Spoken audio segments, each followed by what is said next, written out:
ٹھیک. اوکے.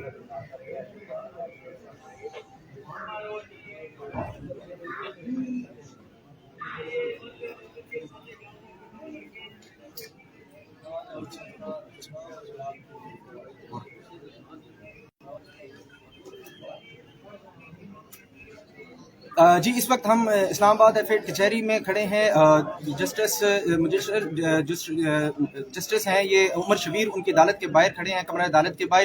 اس وقت شیخ رشید احمد کے خلاف جو آج کیس کیا گیا تھا ان کو عدالت میں پیش کیا گیا ہے، اور تقریباً 2.5 گھنٹے یہ سماعت جاری رہی ہے، جس کے بعد فیصلہ محفوظ کر لیا گیا ہے.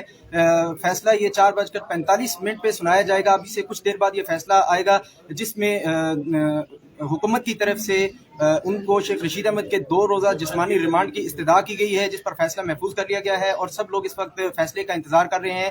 کمرہ عدالت کے باہر سیکورٹی انتہائی سخت کی گئی ہے، پولیس کی کافی زیادہ نفری یہاں پہ تعینات ہے. میڈیا کے لوگ ہیں، جبکہ جو پی ٹی آئی کے کارکنان تھے یا شیخ رشید احمد کے جو پارٹی کے عوامی مسلم لیگ کے کارکنان تھے، ان کو یہاں سے باہر پولیس کی طرف سے باہر بھیج دیا گیا ہے. یہاں پہ کسی بھی طرح کبھی کسی کارکن کو آنے کی اجازت نہیں ہے. تمام دروازے بند کر دیے گئے ہیں، اور اس وقت جو ہے تمام لوگ فیصلے کا انتظار کر رہے ہیں کہ کیا فیصلہ آتا ہے. کیا شیخ رشید احمد کو 2 روزہ جسمانی ریمانڈ پر بھیجا جاتا ہے یا ان کو جوڈیشل کیا جائے گا؟ جی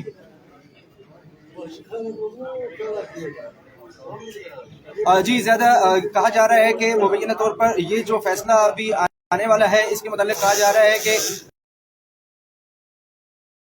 یقینی طور پر شیخ رشید احمد صاحب کو جسمانی ریمانڈ پہ پولیس کے حوالے کیا جائے گا. 2 روزہ جسمانی ریمانڈ دیا جائے گا، جس کے بعد دوبارہ 2 روز بعد شیخ رشید احمد کو پیش کیا جائے گا. جبکہ دوسری طرف اگر ہم دیکھیں تو شیخ رشید احمد کی پارٹی کے کارکنان کی ہم سے بات ہوئی تھی، ہم نے ان سے بات کرنے کی کوشش کی. ان کا کہنا تھا کہ ہم دوسری طرف خود اسلام آباد ہائی کورٹ میں کیس کریں گے کہ جس طرح شیخ رشید احمد کو بغیر وارنٹ کے گرفتار کیا گیا ہے اور گرفتاری عمل میں لائی گئی ہے، جس کے اوپر سٹے تھا، آلریڈی عدالت نے سٹے دیا ہوا تھا. اس کیس میں اگر ان کو گرفتار کیا جاتا ہے تو یہ غیر قانونی طور پر انہیں گرفتار کیا گیا ہے، جس کے خلاف ہم عدالت میں جائیں گے اور اپنا کیس پیش کریں گے. جی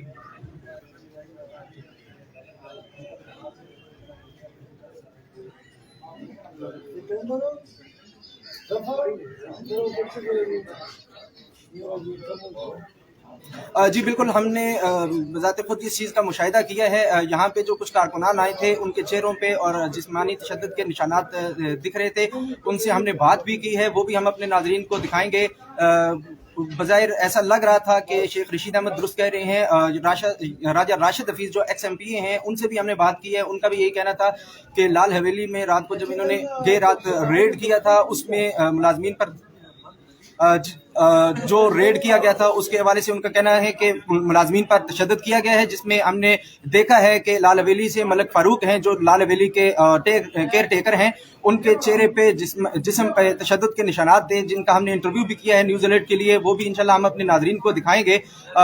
جبکہ دوسری طرف پولیس کا کہنا ہے کہ ایسا کوئی واقعہ پیش نہیں آیا. جبکہ شیخ رشید احمد اور ان کے جو کارکنان ہیں، لال حویلی کے کیئر ٹیکر ہیں، ان سے بھی ہماری بات ہوئی ہے. راجہ راشد حفیظ جو ایکس ایم پی ہیں، ان سے ہماری بات ہوئی ہے. انہوں نے کہا جی بالکل دروازے بھی توڑے گئے ہیں، کھڑکیاں بھی توڑی گئی ہیں، اور وارنٹ کے بغیر جو ہے شیخ رشید احمد کو گرفتار کیا گیا ہے. جی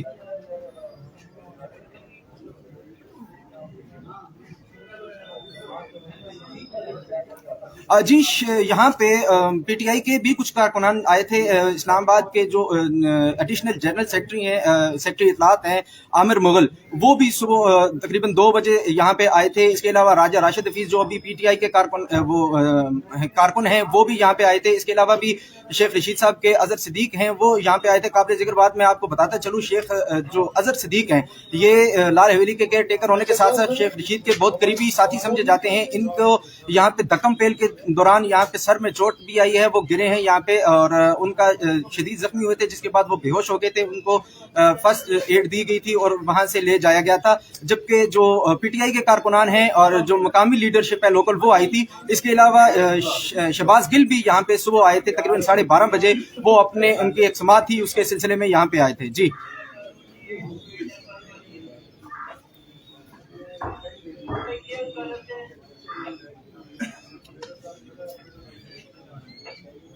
جی شیخ رشید احمد صاحب کے حوالے سے جو گرنے کی اطلاعات ہیں، یہ بالکل درست ہیں. لیکن وہ چونکہ یہاں پہ کارکنان کی ایک بہت بڑی تعداد تھی، پی ٹی آئی کارکنان بھی تھے، عوامی مسلم لیگ کے کارکنان بھی یہاں پہ بہت زیادہ تھے، میڈیا کے لوگ تھے، پولیس کی جیسا کہ آپ کو بتا چکے ہیں کہ بہت زیادہ نفری تعینات تھی.